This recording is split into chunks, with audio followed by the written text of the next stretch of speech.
Ingvild Wetterhus Thorsvik. Jeg første kandidat for Agder Venstre for stortingsvalget i 2021. Og frem mot valget så skal jeg få kombinere to av de tingene jeg liker best, nemlig vegansk mat og samtale med interessante folk fra Agder. Første gjesten vår, det May-Linda Magnussen. Hun har en doktorgrad i sosiologi, og hun forsker blant annet på kjønn og likestilling, som det som vi skal snakke om her i dag, mens vi lager vegansk nøttestek, som altså den ultimate julematen både for kjøttetere og andre. Så vi skal da altså lage en nøttestek, vegansk nøttestek. Har du smakt det før? Nei. Nei? Da er det bare å glede seg. Ja, det veldig godt. Så jeg tenkte vi kunne lage litt mat, mens vi snakket litt om likestilling og både kjønn og det ene med det andre her på Agder. Ja, det bra. For du har jo forsket mye på dette området.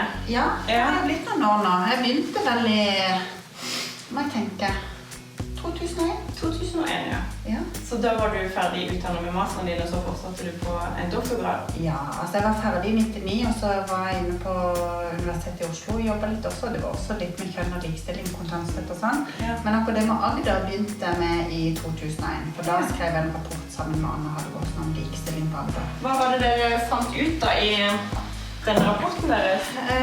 Ja, den første rapporten som da kom i 2001, den tyder jo på at det var noen spesielle likestillingsutfordringer på Sørlandet. Det var jo for eksempel mange færre kvinner som jobber fullt på Sørlandet enn i resten av Norge.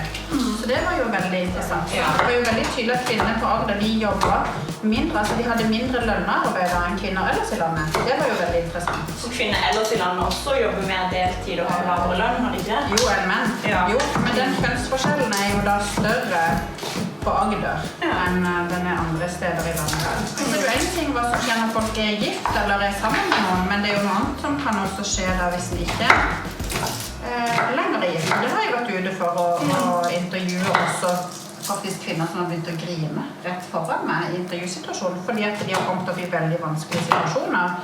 Men at de har blitt skilsmisse, og så har de ikke sikret seg selv, og så har de problemer på full jobb kanskje, og så har jeg jo opplevd noen ganger at det har kommet kvinner bort med, og jeg husker en gang jeg var på Stigeren og bare skulle trene, så kom det en dame med meg som tok meg i armen sånn og bare sånn, jeg har blitt feminist på mine gamle dager.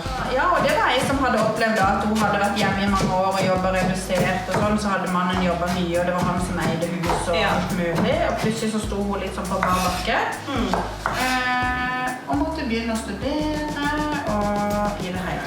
Men hva tror du det kommer da? At vi er forskjeller fra resten av landet? Mange grunner til det, tror jeg, men jeg tror jo noe av det handler om historiske årsaker, rett og slett. Og så er det nok noe knyttet til religion, og ikke da religion i seg selv. Men sånn at det å ha en religion i seg selv gjør at den da blir veldig skeptisk til likestilling. Men jeg har jo vært med å skrive en artikkel sammen med Pål Vepstad og Sivert Dyrstad, som begge har jobbet på universitetet. Og da fant vi jo det, altså både det sånn at det er flere såkalt religiøst aktive på Sørlandet, altså som da deltar i gudstjenester og sånne religiøse aktiviteter. Men det som også er veldig interessant er jo det at de som er religiøst aktive på Sørlandet, de er mer skeptiske til likestilling enn religiøst aktive andre steder i landet. Sånn at religiøs aktivitet fører ikke til likestillingsskepsis egentlig i landet for øvrig. Bare her? Ja. Så synes jeg det er veldig viktig å da få frem at det er jo ikke det å være religiøs i seg selv som medfører dette, men det er jo mer at det er noen normer også knyttet til kjønnsroller da, som vedlikeholdes og reproduseres i noen miljøer, rett og slett. For da var det var en kvalitativ studie, så du snakket ganske dyptgående med mange, både kvinner og menn. Ja, det har jeg. Hva var det som på en måte oppga de personlig ofte som årsak til at man valgte å jobbe deltid, eller? Jeg tror at det handler mye om hva man tenker rundt morsrolle i stor grad. Men det som var det store inntrykket, det var jo det at for å kunne være gode mødre og skape gode familieliv, så valgte den å jobbe redusert. Ja. Det var noe som veldig mange sa. Og det som jeg også synes er interessant med det, er jo dette, det hviler jo også på at mannen da er den som er hovedforsørger i familien. Det det kanskje sånn at man tenker at ikke de kjønnsrollene så levende lenger, fordi at vi ikke snakker så mye om det, og vi sier ikke rett ut at som mann så det forventet at du skal. Men jeg tenker at det masse forventninger der fremdeles. Skolen, altså denne der veldig sånn intensiveringen av foreldreskapet som jo har skjedd, og som jeg tenker kommer inn som en sånn på siden, og bare dytte bort i hele likestillingen, og gjør at ikke den kanskje har kommet så langt som jeg skulle tro da, i forhold til det med arbeidstid og sånn, fordi at det jo veldig mange sosiologer som skriver om det intensive foreldreskapet, og hvordan det blir bare forventet mer arbeid fra foreldre for å leve opp til alle mulige standarder, men også i forhold til skolen, hvordan den trekkes inn i skolens arbeid for at barna skal lære. Men hvilke flere områder det på en måte man kan se at likestillingen, jeg leste nylig her en statistikk på antall kvinner i AS versus ASA-selskapet da. Hvorpå i AS så det rett rundt 15%, mens i ASA-selskapet så begynner vi å nærme oss i hvert fall 40 da, i og med at det lovfestet kravet, altså forskjell der jo at i ASA så det lovfestet krav om 40% kvinner i alle styrer, mens i AS så det ikke det. Hva tenker du om sånne virkemidler? Ja, altså jeg tror det kan være veldig viktig med lovfestede virkemidler. Men samtidig så tror jeg ikke heller at det nok. På mange områder så det også veldig mye uformell makt. Ikke sant? I mange organisasjoner så det mye uformell makt. Jeg tror vi må også begynne å snakke om det. For jeg tror det veldig viktig med lovpålagte virkemidler. Jeg tror det veldig viktig å telle kvinner og menn og se på representasjon. Og hvem som i maktposisjoner, formelle maktposisjoner forbi. Men hva tenker du sånn på Agder da? Altså hva hindret her? Altså du nevnte jo dette med at ikke religion nødvendigvis et hinder i seg selv, men akkurat her så finner man noe spesielt. Og kanskje det med forventninger til morsrollen og forventninger til menn. Men altså hva de hindrene som vi har, og hva det som vil fremme likestillingen på Agder, tenker du? Jeg tror det kjempeviktig å kikke litt mindre på kvinner og på kvinnene, og på hva de skal gjøre for å klare det, og kikke mer på maktstrukturene i samfunnet vårt. Jeg tror det viktig, for det blir jo veldig fort et sånn type individfokus. Det kan jeg jo se i akademia hvor jeg selv jobber, at det blir mye sånn, oi, se på kvinner, stakkars de må opp og frem, og hva det disse kvinner som jo, kanskje ikke de er motiverte nok, eller kanskje ikke de vil det nok. Men det ligger på individnivå? Ja, det ligger litt på individnivå, at man skal fokusere veldig mye på de gruppene som ikke har makt, og så skal en si, ja, hva må du da gjøre, sant, for å kunne få makt? Kanskje gå makten litt mer, og gå disse her normene litt mer sånn i rette, på forskjellige arenaer, i forhold til det politiske også.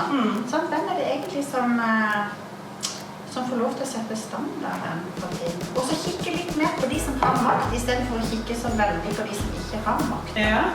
Men har du sett noe på, altså hvordan det å være mann da på Sørlandet? Har du sett noe på det? Ja, og jeg tenker jo at det ikke alltid så lett det heller. Og det diskuterte vi jo litt før vi startet her også, at selv om en kan se, hvis en ser ut i samfunnet sånn, og globalt sett også, at den gruppen som har mest makt og mest penger i verden menn, så betyr jo ikke det at alle mennene veldig mektige og har masse penger for eksempel, og har kjempegode liv. Så jeg har jo vært litt opptatt av å få frem også dette her med, for det har jo vært mye diskusjon knyttet til dette med likestilling og levekår, og hvordan denne manglende likestillingen i form av at kvinner der ikke jobber så mye for eksempel, og kan forsørge seg selv, hvordan det kan gjøre at en del kvinner kanskje kan få dårlige levekår, for å si det sånn. Fordi at de har lav inntekt, for eksempel, og ikke har den manglende friheten. Men så tenker jeg at det veldig viktig å få frem den andre siden også av den saken, og det jo gjerne at menn da, kanskje vi kan si at de utsetter seg selv for en emosjonell risiko da, i forhold til at den kanskje oftere en kvinne sitter igjen med veldig få sosiale relasjoner, for eksempel. Ved skilsmisse. Ja, ved skilsmisse, sant? Og da kan du jo se på levekårs statistikk og sånn at nyskilt eller nyseparerte menn har jo veldig dårlige levekår, for eksempel. Sånn at jeg tenker at når vi lever såpass kjønnet liv som det vi gjør, så ikke det noe som alltid bare i kvinners disfavør og i menns favør. Men det kommer helt an på den konkrete situasjonen, tenker jeg. Men så vil vi ha litt quinoa oppi den, og den kan i. For det siste vi skal gjøre, så får vi den her quinoaen i, og så skal vi ha en sånn her vegansk smørost. Ja, sånn her. Så du høyvegansk? Jeg høyvegansk, ja. Så nå har jeg vært i ganske fremover. Ja. Betyr dette at dere må dø fra dør til dør nå? Ja! Nei. Har du smakt på disse livsmålene om quinoa? Jeg er interessert i å høre mer om quinoa. Men hva med familieliv da? Altså, hvordan har du sett noe på hvordan fordelingen i hjemmet mellom kvinner og menn? Arbeidsdelingen i hjemmet var spesielt lite likestilt på Sørlandet. Ja. Så du ser jo, sant, når du beveger deg fra sfære til sfære, holdt jeg på å si, eller fra samfunnsarena til samfunnsarena, så ser du at det er veldig gjennomgående da. At vi skårer dårligere på likestilling enn det en gjør andre deler. Ikke sant. Og da både i forhold til representasjon, sånn som i arbeidsliv eller i politikk, men også i forhold til maktposisjoner da. Ja. For man nok har handling på mange forskjellige områder, tenker jeg, for å få dette til å manne. Men hva tenker du at politikere kan gjøre da? Altså, hva kan de som lokale politikere, regionale, de som styrer landet og sånne ting? Altså, hvilke tiltak tenker du at vil kunne ha en effekt på et sånt politisk plan da? Jeg tror jo det med kompetanse for eksempel er veldig viktig. At vi har folk rundt forbi i alt fra barnehager til skoler til da, ledere som har kompetanse på hva kjønn betyr i hverdagen til folk. Hva betyr det for gutter og jenter at de er gutter og jenter? Hva betyr det å være en gutt i ungdomsskolen, og hva betyr det å være jente i ungdomsskolen? Det er jo sånn at det er jo til dels forskjellig. Så jeg tenker at det å ha den typen kunnskap, og så tenker jeg også en kunnskap i forhold til å involvere folk i de prosessene som går. Så selv om jeg er helt enig i at det er et problem at kvinner systematisk jobber mindre enn det menn gjør, og at de utsetter seg selv for denne risikoen, så tenker jeg at der også i den analysen så må vi se på strukturen mer enn å legge skylda på den enkelte kvinne og si at dette handler om at folk ikke vil bidra. Og det er mange av de kvinner har diskutert eller intervjuet også som har bidratt masse i frivillig arbeid og som vasker gratis på menighetshuset eller gjør en høy med ting for et lokalsamfunn i gang. Ja, ikke sant. Og dere hadde du var en av flere som hadde et innlegg i Fædrelandet nylig da, om skolegården. Om kjønn i skolegården. Hva var det gikk i? Jeg fremdeles kan oppleve at andre jenter blir veldig seksualisert, og at det snakkes om jenter på en veldig sånn nedsettende måte, og så begynner kanskje noen å komme med noen detaljer om hva de har gjort med den og den jenta i senga, og hva den og den liker, og så blir det litt sånn at kanskje som jente da, og det var jo der flere av oss kunne kjenne oss igjen selv, at det er litt sånn vanskelig å si ifra, og si dette er ikke greit, eller dette liker ikke, eller noe. Nei, for da blir det fort liksom, åja, er du bare veldig frittvenn, er du feminist, eller er du sånn, altså sånn. Og så kanskje har den ikke vært så kunne kanskje flere av oss kjenne seg igjen i den, at den ikke har vært så solidarisk, som den burde ha vært også. Kanskje for å tekkes de guttene. Kanskje, det går bra, liksom. Det tåler vi. Ja, det tåler vi. Og så blir det litt sånn, kanskje litt vel mye gutterstemning. Og da er det kanskje også guttene som får lov til å sette standarden da. De ikke har lyst til å være bitchy da, for eksempel, eller sånn typisk falle inn i en sånn feminist-kategori. Og så er det jo veldig mange forskere som viser hvordan kvinner, altså jenter da fra tidlig alder, læres opp til å bevare menns mannlighet. Ikke sant? Sånn at det er om å gjøre å bevare mannens status da. Så jeg tror det... Og jeg tenker at nettopp det også kan jo være noe av grunnen til at, og er jo antageligvis noe av grunnen til at disse kjønnsforskjellene og den manglende likestillingen er litt vanskelig å få bukt med. For det er jo ikke sånn at det er bare noen slemme menn som sitter på topp og utøver og er slemme og gjør ting. Det er jo hele samfunnet, oss selv inkludert, som er, og der er det jo mange av disse her kvinneforskerne da, mest på 70-tallet, og mange av de var jo også sosiologer og sånn. Det var jo den første oppdagelsen som vi gjorde. Det var jo å se hvordan vi selv inngikk dette her. Ikke sant? Selv om vi var mot patriarkatet, da, eller hva man skal kalle det for, så oppdaget vi jo selv at vi var med på å reprodusere det faktisk. Så det var den første. Det var liksom den første. Ja, men det er jo derfor det er så effektivt, for det er klart at vi kunne aldri ha vært et så kjønnet samfunn som vi har, tenker jeg, hvis det var bare sånn at det var noen slemme menn som ville ha det sånn. Ja, vi gir jo alle våre små og store bidrag til at det fortsatt blir sånn, tenker jeg. Så det er en kjempeviktig sak også, synes jeg. Å fokusere på kvinners bidrag til manglende likestilling synes jeg også er veldig viktig. Ikke med å gi de skylda for ting som skjer med deltidsarbeid og dette her, men bare sånn, hva kan jeg gjøre da i de små? Og hvordan kan alle disse små endringene der til sammen faktisk bli ganske store? Viktig perspektiv. Enig. Det. Og litt også med hjemmeplukker, det på å si sånn kraftkanel. Takk for at dere vil lage nøttestek med oss. God jul! God jul! Takk.